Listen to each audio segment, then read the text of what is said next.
Jangan kau terima penawarannya, wahai kakak.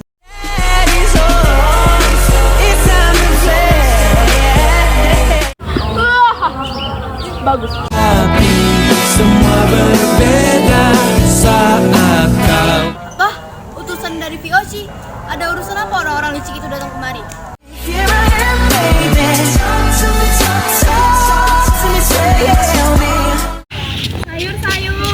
Sayur ya Bu.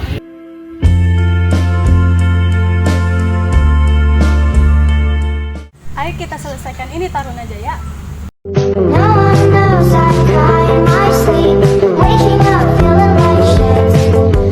Kami telah menjalankan perintah Tuan.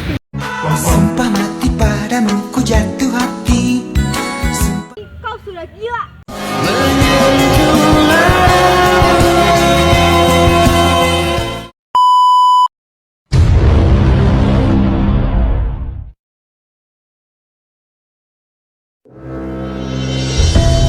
Kerajaan Mataram Islam mencapai puncak kebersamaannya pada masa pemerintahan Sultan Agung Hanyokrokusumo yang berkuasa dari tahun 1613 sampai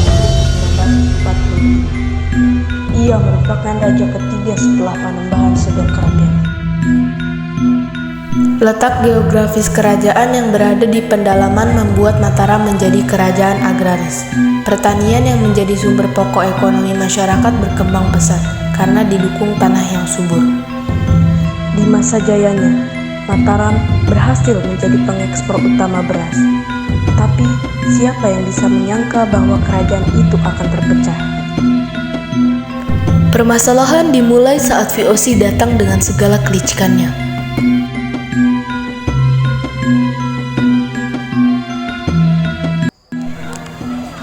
Siapa kalian? Mengapa kalian kemari?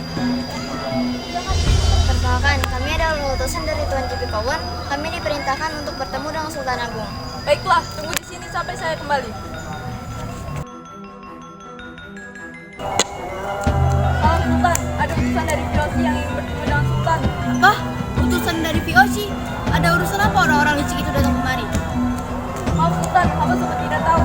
Segera bawa mereka kemari dengan rasa hormat. Baik Sultan. Kalian silakan masuk. Baik. Jadi ada perlu apa kalian kemari? Saya adalah JP Kawan. Dengan rasa hormat, Tuanku meminta agar VOC dan Mataram bekerja sama. Kerjasama yang apa yang diminta? Apakah dia ingin seluruh Jawa itu kepadanya? No. Kenapa kamu berpikir seperti itu pada Tuanku? Janganlah terburuk sangka. Kita hanya akan bekerja sama dalam memerintah. I think memerintah dalam wilayah dan memerintah dalam mesin. Jangan kau terima penawarannya, wahai Kakanda. Mereka adalah orang licik yang tidak dapat dipercaya. Kau benar, Adinda. Hei Jenderal, jika itu yang kau inginkan, maka segeralah pergi dari Mataram ini. Dan bilang kepada tuanmu, selama aku masih hidup, jangan pernah menginjak kaki di hujanku ini. How dare you? Jaga bicaramu pada Tuanku. Lihat saja, apa yang akan dilakukan Tuanku pada kerajaanmu yang lemah ini. Aku tidak takut. Prajurit, segera bawa mereka pergi. Silakan angkat kaki dari kerajaan ini. Mari saya angkat. Pada tahun 1620, target utama Mataram bergeser ke arah kota Surabaya. Selama tahun 1620 sampai dengan 1625, pasukan Mataram secara berkah mengepung Surabaya dengan 5 kali ekspedisi. 5 tahun kemudian, tepatnya 1629, Sultan Agung mengirimkan pasukan untuk melakukan penyerangan terhadap VOC. Namun serangan ini gagal akibat medan yang terlalu berat. 1632, Sultan Agung mengirimkan kembali 1.000 prajurit beserta keluarganya ke Karawang untuk membangun lumbung beras atau pusat logistik.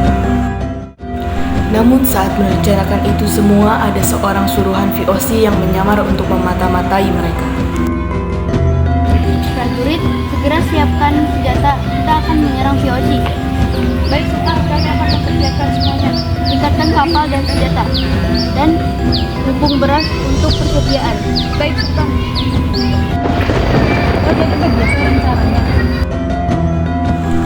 Namun, saat Sultan Agung menyiapkan peperangan, rencana itu diketahui oleh VOC yang dipimpin oleh JP Kawan.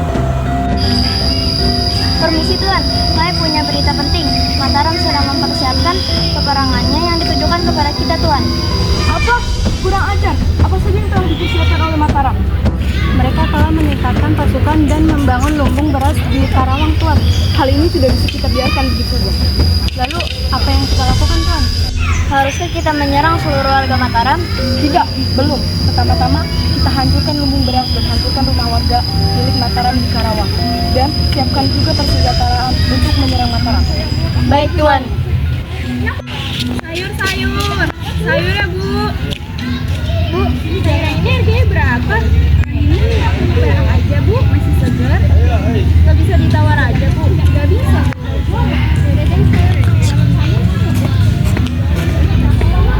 Hei rakyat pribumi, nyalah kalian dari sini. Jika tidak, kalian semua akan mati.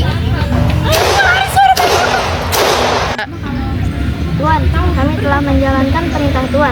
Seluruh rumah warga dan seluruh lumbung beras di Mataram telah habis tak tersisa.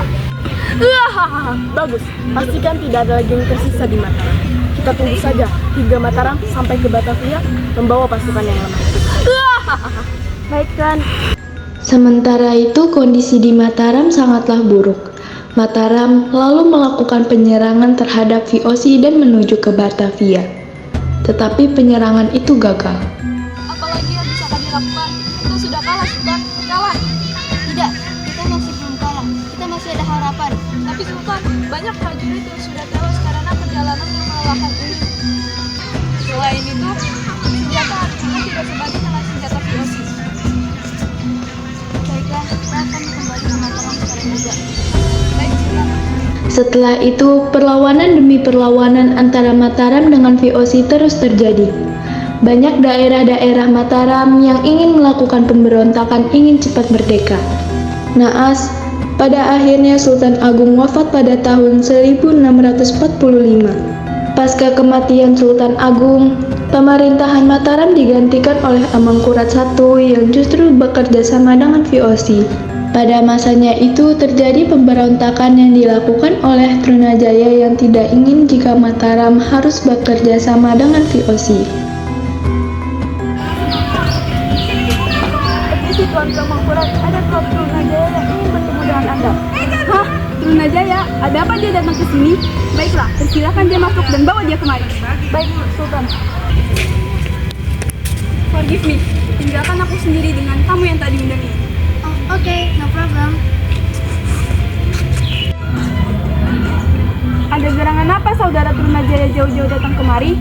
Apakah ada yang ingin dibicarakan? Siapa mereka? Apa urusan mereka? Oh, mereka adalah orang yang membantu kita dalam pembesaran Mataram. Dan mereka juga yang akan membantu kita untuk mengurus hasil bumi dan pemerintahan. Apa maksudmu? Apakah dia salah satu dari company? Kau sudah gila! Apa maksudmu Trunajaya? Tidakkah kau seharusnya mempunyai rasa hormat padaku? Apakah kau tahu betapa liciknya mereka? Aku tahu mereka. Mereka lebih baik darimu. Karena mereka lah yang membantu kita.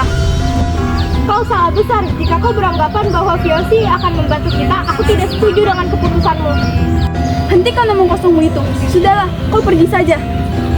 Dan aku tidak akan memanggil dan bahkan meminta bantuanmu lagi. Baiklah, jika itu keputusanmu, aku akan melakukan penyerangan merebut kemerdekaan Mataram dari tangan VOC. Silakan saja kalau kamu berhadapan dengan persenjataan VOC yang super lengkap. Baiklah, jika itu maumu, aku dan pasukanku akan menyerangmu dan memusnahkan para company-companymu. Prajurit, cepat aman ke permaisuri. Baik Sultan, mari Nyi saya antar. Ayo kita selesaikan ini Trunajaya. Akhirnya terjadilah pemberontakan yang dilakukan Trunajaya terhadap Mataram karena tidak setuju dengan keputusan Amangkurat I. Trunajaya berhasil melakukan pemberontakan, sedangkan Amangkurat I beserta putra pertamanya, Mas Rahmat, melarikan diri dalam keadaan sekarat. Di dalam pelariannya, Amangkurat I meninggal di daerah Tegawangi. Lalu tahta Mataram diturunkan kepada anak sulungnya, Mas Rahmat, yang bergelar Amangkurat II. Setelah Amangkurat II wafat, terjadi peristiwa perjanjian Giyanti antara VOC yang dipimpin oleh Hartik, yaitu Gubernur VOC untuk Jawa Utara dan Pakubuwana III, serta kelompok Pangeran Mangkubumi. Maka berdasarkan Perjanjian Giyanti 13 Februari 1755, yaitu Mataram dibagi menjadi dua. 1. Kesultanan Yogyakarta oleh Mangkubumi yang bergelar Hamengkubuwana I. 2. Daerah Kesultanan Surakarta oleh Susuhunan Pakubuwana III.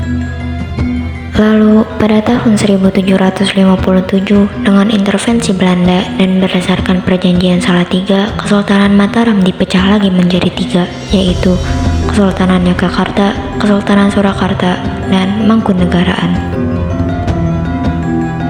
Pada tahun 1813, Kesultanan Yogyakarta dipecah lagi menjadi 2, yaitu Kesultanan Yogyakarta dan Pakualaman.